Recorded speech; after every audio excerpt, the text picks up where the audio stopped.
Tuesday, June 13th, 1944. Dearest Kitty, another birthday has gone by, so I'm now 15. I received quite a few gifts. Springer's 5-volume art history book, a set of underwear, 2 belts, a handkerchief, 2 jars of yogurt, a jar of jam, 2 honey cookies, a botany book from father and mother, a gold bracelet from Margaret, a sticker album from the Van Dams, vile malt and sweet peas from Dusso, candy from Meep, candy and notebooks from Beb, and a high point, the book Maria Theresa, and 3 slices of full cream cheese from Mr. Kugler. Peter gave me a lovely bouquet of peonies. The poor boy had put a lot of effort into finding a present, but nothing quite worked out. The invasion is still going splendidly, in spite of the miserable weather, pouring rains, gale winds, and high seas. Yesterday, Churchill, Smuts, Eisenhower, and Arnold visited the French villages that the British have captured and liberated. Churchill was on a torpedo boat that shelled the coast. Unlike many men, he doesn't seem to know what fear is, an enviable trait. From our position here in Fort Annex, it's difficult to gauge the mood of the Dutch. No doubt many people are glad the idle British have finally rolled up their sleeves and gotten down to work. Those who keep claiming they don't want to be occupied by the British don't realize how unfair they're being. Their line of reasoning boils down to this: England must fight, struggle, and sacrifice its sons to liberate Holland and the other occupied countries. After that, the British shouldn't remain in Holland. They should offer their most abject apologies to all the occupied countries, restore the Dutch East Indies to its rightful owner, and then return, weakened and impoverished, to England. What a bunch of idiots. And yet, as I've already said, many Dutch people can be counted among their ranks. What would have become of Holland and its neighbors if England had signed a peace treaty with Germany, as it's had ample opportunity to do? Holland would have become German, and that would have been the end of that. All those Dutch people who still look down on the British, scoff at England and its government of old fogies. All the English cowards, yet hate the Germans, should be given a good shaking, the way you'd plumb up a pillow. Maybe that would straighten out their jumbled brains. Wishes, thoughts, accusations, and reproaches are swirling around in my head. I'm not really as conceited as many people think. I know my various faults and shortcomings better than anyone else, but there's one difference. I also know what I want to change, will change, and already have changed greatly. Why is it, I often ask myself, that everyone still thinks I'm so pushy and such a know-it-all? Am I really so arrogant? Am I the one who's so arrogant, or are they? It sounds crazy, I know, but I'm not going to cross out that last sentence, because it's not as crazy as it seems. Mrs. Van Dam and Dusso, my 2 chief accusers, are known to be totally unintelligent and, not to put too fine a point on it, just plain stupid. Stupid people usually can't bear it when others do something better than they do. The best examples of this are those 2 dummies, Mrs. Van Dam and Dusso. Mrs. Van D thinks I'm stupid because I don't suffer so much from this ailment as she does. She thinks I'm pushy because she's even pushier. She thinks my dresses are too short because hers are even shorter. And she thinks I'm such a know-it-all because she talks twice as much as I do about topics she knows nothing about. The same goes for Dusso. But one of my favorite sayings is, where there's smoke, there's fire. And I readily admit I'm a know-it-all. What's so difficult about my personality is that I scold and curse myself much more than anyone else does. If mother adds her advice, the pile of sermons becomes so thick that I despair of ever getting through them. Then I talk back and start contradicting everyone until the old familiar Anne refrain inevitably crops up again. No one understands me. This phrase is part of me, and as unlikely as it may seem, there's a kernel of truth in it. Sometimes I'm so deeply buried under self-reproaches that I long for a word of comfort to help me dig myself out again. If only I had someone who took my feelings seriously. Alas, I haven't yet found that person, so the search must go on. I know you're wondering about Peter, aren't you, kid? It's true, Peter loves me, not as a girlfriend, but as a friend. His affection grows day by day, but some mysterious force is holding us back, and I don't know what it is. Sometimes I think my terrible longing for him was over-exaggerated. But that's not true, because if I'm unable to go to his room for a day or two, I long for him as desperately as I ever did. Peter is kind and good, and yet I can't deny that he's disappointed me in many ways. I especially don't care for his dislike of religion, his table conversations and various things of that nature. Still, I'm firmly convinced that we'll stick to our agreement never to quarrel. Peter is peace-loving, tolerant, and extremely easygoing. He lets me say a lot of things to him that he'd never accept from his mother. He's making a determined effort to remove the blots from his copybook and keep his affairs in order. Yet why does he hide his innermost self and never allow me access? Of course, he's much more closed than I am, but I know from experience that in time, even the most uncommunicative types will long as much, or even more, for someone to confide in. Peter and I have spent our contemplative years in the annex. We often discuss the future, the past and the present, but as I've already told you, I miss the real thing, and yet I know it exists. Is it because I haven't been outdoors for so long that I've become so smitten with nature? I remember a time when a magnificent blue sky, chirping birds, moonlight, and budding blossoms wouldn't have captivated me. Things have changed since I came here. One night during the Pentecost holiday, for instance, when it was so hot, I struggled to keep my eyes open until 11:30 so I could get a good look at the moon, all on my own for once. Alas, my sacrifice was in vain, since there was too much glare and I couldn't risk opening a window. Another time, several months ago, I happened to be upstairs one night when the window was open. I didn't go back down until it had to be closed again. The dark, rainy evening, the wind, the racing clouds had me spellbound. It was the first time in a year and a half that I'd seen the night face to face. After that evening, my longing to see it again was even greater than my fear of burglars, a dark rat-infested house or robberies. I went downstairs all by myself and looked out the windows in the kitchen and private office. Many people think nature is beautiful. Many people sleep from time to time under the starry sky.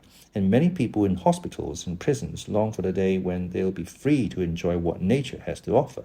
But few are as isolated and cut off as we are from the joys of nature, which can be shared by rich and poor alike. It's not just my imagination. Looking at the sky, the clouds, the moon, and the stars really does make me feel calm and hopeful. It's much better medicine than valerian and bromide. Nature makes me feel humble and ready to face every blow with courage. As luck would have it, I'm only able, except for a few rare occasions, to view nature through dusty curtains tacked over dirt-caked windows. It takes the pleasure out of looking. Nature is the one thing for which there is no substitute. One of the many questions that have often bothered me is why women have been, and still are, thought to be so inferior to men. It's easy to say it's unfair, but that's not enough for me. I'd really like to know the reason for this great injustice. Men presumably dominated women from the very beginning because of their greater physical strength. It's men who earn a living, beget children, and do as they please. Until recently, women silently went along with this, which was stupid, since the longer it's kept up, the more deeply entrenched it becomes. Fortunately, education, work, and progress have opened women's eyes. In many countries, they've been granted equal rights. Many people, mainly women, but also men, now realize how wrong it was to tolerate this state of affairs for so long. Modern women want the right to be completely independent. But that's not all. Women should be respected as well. Generally speaking, men are held in great esteem in all parts of the world, so why shouldn't women have their share? Soldiers and war heroes are honored and commemorated. Explorers are granted immortal fame. Martyrs are revered. But how many people look upon women too as soldiers? In the book Soldiers on the Home Front, I was greatly struck by the fact that in childbirth alone, women commonly suffer more pain, illness, and misery than any war hero ever does. And what's a reward for enduring all that pain? She gets pushed aside when she's disfigured by birth, her children soon leave, her beauty is gone. Women who struggle and suffer pain to ensure the continuation of the human race make much tougher and more courageous soldiers than all those big-mouthed freedom-fighting heroes put together. I don't mean to imply that women should stop having children. On the contrary, nature intended them to, and that's the way it should be. What I condemn are a system of values and the men who don't acknowledge how great, difficult, but ultimately beautiful women share in society is. I agree completely with Paul de Cruyff, the author of this book, when he says that men must learn that birth is no longer thought of as inevitable and unavoidable in those parts of the world we consider civilized. It's easy for men to talk. They don't and never will have to bear the woes that women do. I believe that in the course of the next century, the notion that it's a woman's duty to have children will change and make way for the respect and admiration of all women who bear their burdens without complaint or a lot of pompous words. Yours, Anne Frank. Friday, June 16, 1944. Dearest Kitty, new problems. Mrs. Van D is at her wit's end. She's talking about getting shot, being thrown in prison, being hanged and suicide. She's jealous that Peter confides in me and not in her, offended that Dusso doesn't respond sufficiently to her flirtations and afraid her husband's going to squander all the fur coat money on tobacco. She quarrels, curses, cries, feels sorry for herself, laughs and starts all over again. What on earth can you do with such a silly, sniveling specimen of humanity? Nobody takes her seriously. She has no strength of character. She complains to one and all, and you should see how she walks around. Acts like a schoolgirl, looks like a frump. Even worse, Peter's becoming insolent, Mr. Van Den irritable, and Mother cynical. Yes, everyone's in quite a state. There's only one rule you need to remember. Laugh at everything and forget everybody else. It sounds egotistical, but it's actually the only cure for those suffering from self-pity. Mr. Kugler's supposed to spend 4 weeks in Alkmaar on work detail. He's trying to get out of it with a doctor's certificate and a letter from Opector. Mr. Clayman's hoping his stomach will be operated on soon. Starting at 11 last night, all private phones were cut off. Yours, Anne Frank. Friday, June 23rd, 1944. Dearest Kitty, nothing special going on here. The British have begun their all-out attack on Cherbourg. According to Pym and Mr. Van Daan, we are sure to be liberated before October 10th. The Russians are taking part in the campaign. Yesterday they started their offensive near Vitebsk, exactly 3 years to the day that the Germans invaded Russia. Bab's spirits have sunk lower than ever. We're nearly out of potatoes. From now on, we're going to count them out for each person. Then everyone can do what they want with them. Starting Monday. Meep's taking a week of vacation. Mr. Clayman's doctors haven't found anything on the X-rays. He's torn between having an operation and letting matters take their course. Yours, Anne Frank. Tuesday, June 27th, 1944. My dearest Kitty, the mood has changed. Everything's going enormously well. Cherbourg, Vitebsk, and Schloben fell today. They're sure to have captured lots of men and equipment. 5 German generals were killed near Cherbourg and 2 taken captive. Now that they've got a harbour, the British can bring whatever they want on shore. The whole Cotentin Peninsula has been captured just 3 weeks after the invasion. What a feat. In the 3 weeks since D-Day, there hasn't been a day without rain and storms, neither here nor in France, but this bad luck hasn't kept the British and the Americans from displaying their might. And how? Of course, the Germans have launched their wonder weapon, but a little firecracker like that won't hardly make a dent, except maybe minor damage in England and screaming headlines in the crowd newspapers. Anyway, when they realize in Crowdland that the Bolsheviks really are getting closer, they'll be shaking in their boots. All German women who aren't working for the military are being evacuated, together with their children, from the coastal regions to the provinces of Groningen, Friesland, and Gelderland. Mussert has announced that if the invasion reaches Holland, he'll enlist. Is that fat pig planning to fight? He could have done that in Russia long before now. Finland turned down a peace offer some time ago, and now the negotiations have been broken off again. Those numbskulls, they'll be sorry. How far do you think we'll be on July 27th? Yours, Anne Frank. Friday, June 30th, 1944. Dearest Kitty, bad weather from 1 at a stretch to 30 June. Don't I say that well? Oh yes, I already know a little English. Just to prove it, I'm reading An Ideal Husband with the help of a dictionary. War's going wonderfully. Bobruisk, Mogilev, and Orsha have fallen. Lots of prisoners. Everything's all right here. Spirits are improving. Our super optimists are triumphant. The Van Dans are doing disappearing acts with the sugar. Babs changed her hair, and Miep has a week off. That's the latest news. I've been having really ghastly root canal work done on one of my front teeth. It's been terribly painful. It was so bad Dusel thought I was going to faint, and I nearly did. Mrs. Vandy promptly got a toothache as well. Yours, Anne Frank. P.S. We've heard from Basil de Bernd, played the part of the innkeeper in Mina von Barnhelm. He has artistic leanings, said Smother. Thursday, July 6, 1944. Dearest Kitty, my blood runs cold when Peter talks about becoming a criminal or a speculator. Of course, he's joking, but I still have the feeling he's afraid of his own weakness. Margaret and Peter are always saying to me, if I had your spunk and your strength, if I had your drive and unflagging energy, Is it really such an admirable trait not to let myself be influenced by others? Am I right in following my own conscience? To be honest, I can't imagine how anyone could say I'm weak and then stay that way. If you know that about yourself, why not fight it? Why not develop your character? Their answer has always been, because it's much easier not to. This reply leaves me feeling rather discouraged. Easy? Does that mean a life of deceit and laziness is easy too? Oh no, that can't be true. It can't be true that people are so readily tempted by ease and money. I've given a lot of thought to what my answer should be, to how I should get Peter to believe in himself and, most of all, to change himself for the better.